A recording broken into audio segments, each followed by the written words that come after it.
Perempuan mulut puaka pelarian Kemboja pemegang kad PR ini, tuan-tuan. Kelancangan mulut seorang wanita asal Kemboja, yang dikenali sebagai Makcik Kemboja, menghina orang Melayu membawa padah apabila beliau dikecam hebat di media sosial baru-baru ini. Bukan sekadar kecaman sahaja, berbagai cara telah dilakukan oleh netizen sebagai pengajaran, termasuk memboikot perniagaan wanita tersebut, yang didakwa tidak sensitif terhadap bangsa Melayu di negara ini.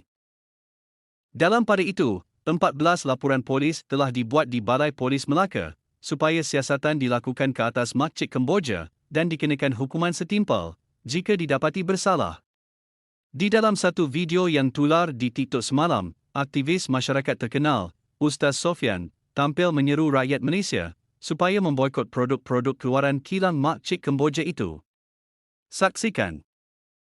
Perempuan mulut puaka pelarian Kemboja pemegang kad PR ini, tuan-tuan. Mereka dah terlajak beli.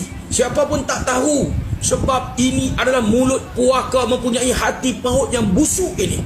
Siapa pun tidak tahu. Sebab itu kita pandanglah muka peniaga-peniaga Melayu, peniaga-peniaga rakyat tempatan yang dah terlajak ambil barang. Kalau boleh support, kita supportlah. Habiskan barang-barang mereka. Beli kepada peniaga-peniaga ini. Tetapi jangan restock. Jangan ambil barang baru. Kalau ada restock, ada ambil barang baru, kita akan buat seperti mana yang kita cakap, tuan-tuan. Ini saya bagi tahu, tuan-tuan. Kalau tidak ada aktivis kita nak buat, kalau tidak ada rakyat Malaysia nak buat, kalau seorang pun tak mau buat, saya bagi tahu kepada mulut puaka pelarian Kemboja ini, saya sendiri akan turun lapangan, akan berdiri di permis itu, akan berdiri di depan kedai yang berniaga barang puaka, mulut puaka Kemboja ini. Saya sendiri akan dedahkan bahawa ini adalah barang daripada kilang pelarian Kemboja yang menghina bangsa Melayu. Saya sendiri akan buat. Ini saya nak bagi tahu. Apabila kita bercakap, kita akan pegang. Bongkar terus kita akan bongkar. Sebab ini melibatkan maruah kita. Kalau kita tidak boleh mempertahankan maruah, kita tidak layak disebut mempunyai bangsa, tuan-tuan. Bukan semua bangsa dalam dunia ini ada negara. Bukan semua bangsa dalam dunia ini boleh duduk dalam negara dia.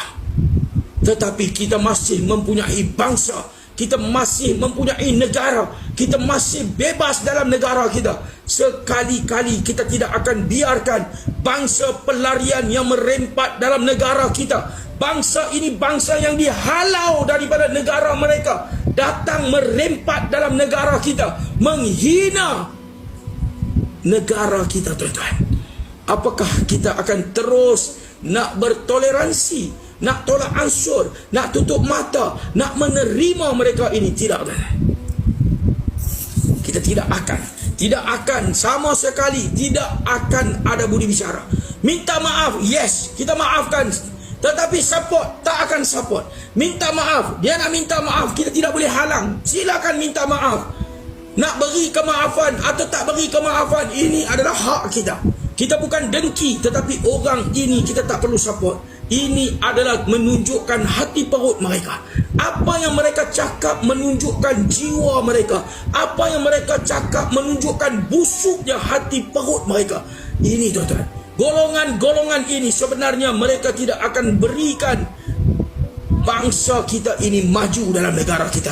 Sebab apa? Sebab supaya mereka boleh menghina bangsa kita.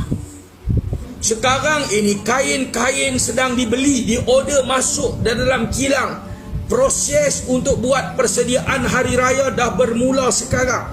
Mereka terpaksa sediakan sekarang untuk buat pengedaran pakaian di bulan Ramadan nanti. Sebelum Ramadan ini mereka dah hantar kepada vendor-vendor ini untuk buat persediaan 1 bulan perniagaan. Sekarang ini telah buat. Sekarang ini proses dah masuk ke dalam kilang. Kita sedang lancarkan. Jangan sampai kita buat stiker, jangan sampai kita buat banner, jangan sampai kita turun viralkan, jangan. Kita cuma bagi tahu elok-elok. Apabila kita lancarkan boikot, kedai-kedai rakyat tempatan ini kata, kenapa boikot? Kami rakyat tempatan, kami peniaga tempatan, kami berniaga untuk menampung keperluan keluarga. Jangan cakap macam tu. Sebab kita dah bagi tahu kita apa yang kita nak buat. Barang yang dah ambil, silakan habiskan barang itu. Kita bukan busuk perut. Kita suka peniaga-peniaga tempatan maju. Kita suka support perniagaan rakyat tempatan. Kita suka menyokong perjuangan perniagaan rakyat-rakyat tempatan. Kita bukan busuk perut, busuk hati untuk nak tengok peniaga-peniaga rakyat tempatan susah. Ini bukan cara kita. Sebab itu kita bagi tahu sekarang, jangan restock daripada kilang, jahit, pukal, Johor. Terima kasih kerana menonton video di channel Malaysia Viral.